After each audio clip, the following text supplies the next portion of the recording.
So, another day, another really long wait for the Elder Scrolls 6. When I used to read Pete Hines' Twitter, it used to be good news.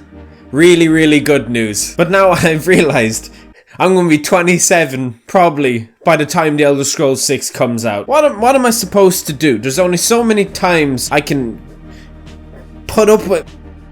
Just look at them. I've compiled a list of about 8-9 franchises I think you guys maybe would like. I know I liked it anyway. So I'm gonna give them to you, and you're gonna play them on whatever platform you think you have, if you can afford it. Don't pirate it. I don't recommend doing that. But most of these you'll probably find an iteration of it on Xbox, PlayStation, PC. Something you can play it on, I don't know. But even so, I hope you find this list somewhat agreeable. Maybe you will. So let's dig into it.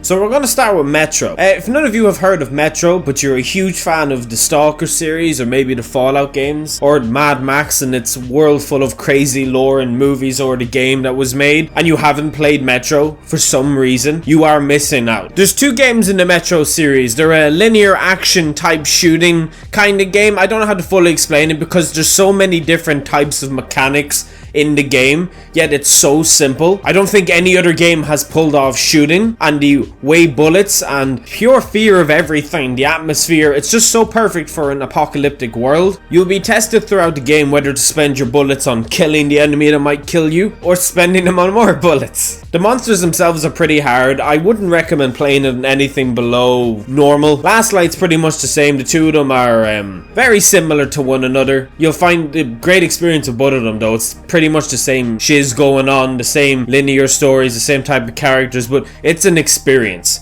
that, oh my god, if you haven't actually gotten to experience it, you should. Of course, it wouldn't be a normal list unless we mentioned the other Elder Scrolls games, because if for some reason you're waiting for the Elder Scrolls 6 and you've only played Oblivion or Skyrim, you need to play the other ones. You can easily access Battlespire, Arena, Daggerfall and Redguard on GOG. You can get them DRM free in that website if you want to, or you can buy them really expensively on eBay. They're really expensive. There's also Morrowind if you want a really deep lore experience for the Elder Scrolls world. Then if you haven't played Oblivion, that's a colourful, gigantic Elder Scrolls world for you to explore. Then there's Skyrim.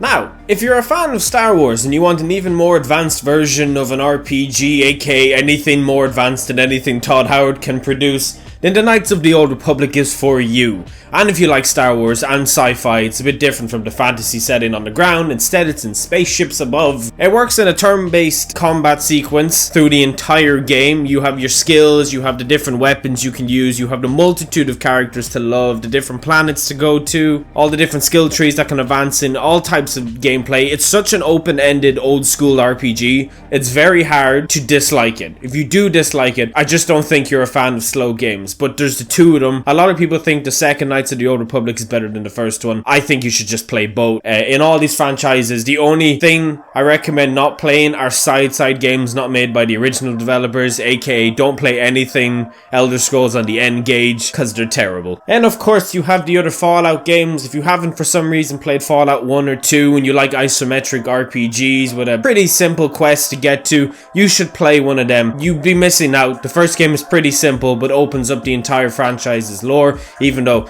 you know, 76 is kind of butchering a bit of it.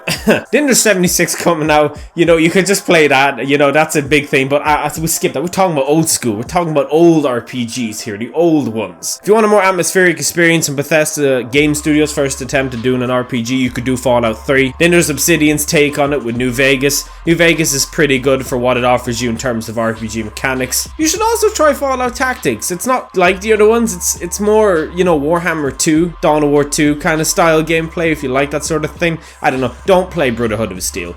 Just don't. Now, some of you are going to say, James, you're wrong. I digress. If you're not a fan of Assassin's Creed, that's okay. If you like RPGs, you should play Origins and Odyssey. Especially Odyssey. I've been playing a lot of Odyssey. Odyssey's a good RPG. I like it. It's fun. It's not as good as, you know, The Witcher or any other RPG in existence, but it's a good RPG if you want to put it down there. It's got dialogue options. It's got pretty in-depth combat, even though they removed shields for some weird reason. I don't know. You have 3 digressing skill trees to advance in and do whatever the hell you want with them. Be it you want to use a bow bow and arrow, you want to use assassination techniques, or you want to just stab a mofo, whatever you want to do. There's a huge world, lots to do, lots of characters. Just give yourself something to do with it. Play it. Why not? What's the harm? And if you don't want to get it right now because of the insane price it's at, you can just wait for it to go on sale. That's always an option, you cheap whore. Then we have the CD Projekt Red time boys, The Witcher 1, 2 and 3. Not just The Witcher 3, I mean all three of them. The first one is old.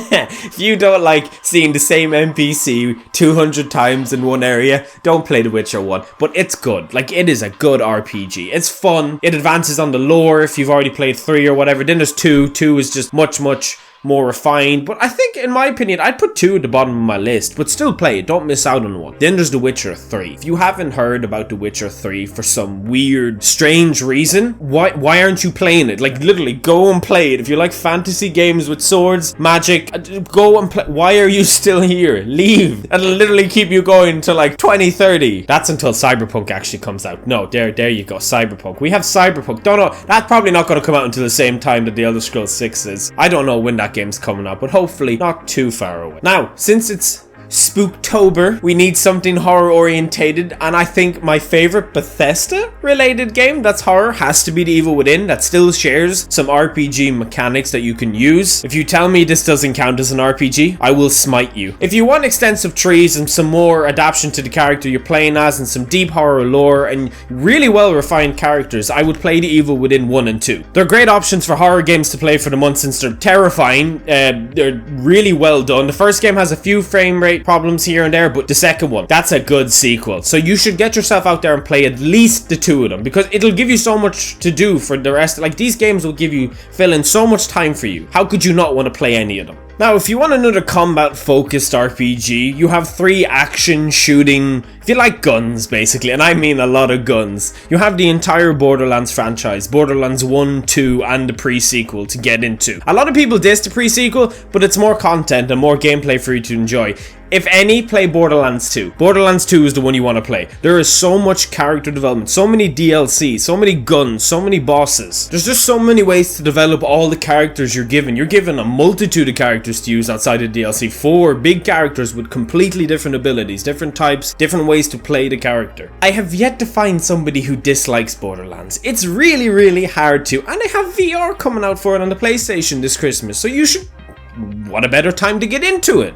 Then what I think will be the one I would most recommend, due to the sheer amount of content, would have to be the Souls series. Not only are they fantastic action adventures, not only are they great RPGs, not only are they so broken, their brokenness becomes the main focus of the game, the lore, the satisfaction, oh my god. There is no series in this world of video games that will fulfill you and satisfy you more and kick your butt than Dark Souls 1, 2, and 3, and Bloodborne, and Demon's Souls. And if any on this list I'm to tell you to walk away and try and play them. Don't be a bitch. If you have it now and you've stayed away from it, go look at some tutorials or something. Be a man, grow a pair, and if you're a woman, get a foot. I don't know. Just play one of them. You are completely missing out on a fantastic experience if you don't. I think that wraps it up though for the amount of things I guess I want to talk about. What games out of this? Do you plan on picking any of these games up? If you do, let me know. Have you played any of them? Do you recommend any more that I for some reason decided not to mention with my personal list? Do let me know.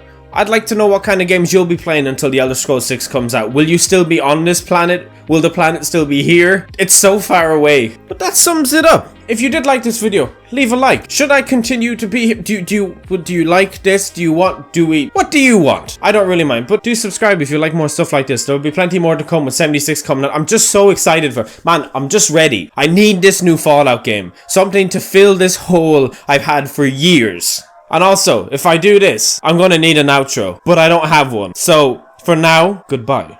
So I'm not really usually very good at thank yous or telling people how much I appreciate the effort they put into watching me and helping me. And I know I've missed like 5 milestones of subscribers because we've gained so many this year, it's incredible. And I wanted to leave this to the end of the video because if you're actually still here at the end of this video, then well done. You are a hardcore follower and I appreciate you. But I just wanted to say thank you, and probably for like 50k or more I'll probably start doing stuff because then it's kind of getting bigger. But I'm going to keep trying this consistent upload schedule, and hopefully 76 and some other future games will bring about some really cool stuff. But if you have watched this far, thank you, and if you do watch my videos on a daily basis, I thank you for that as well.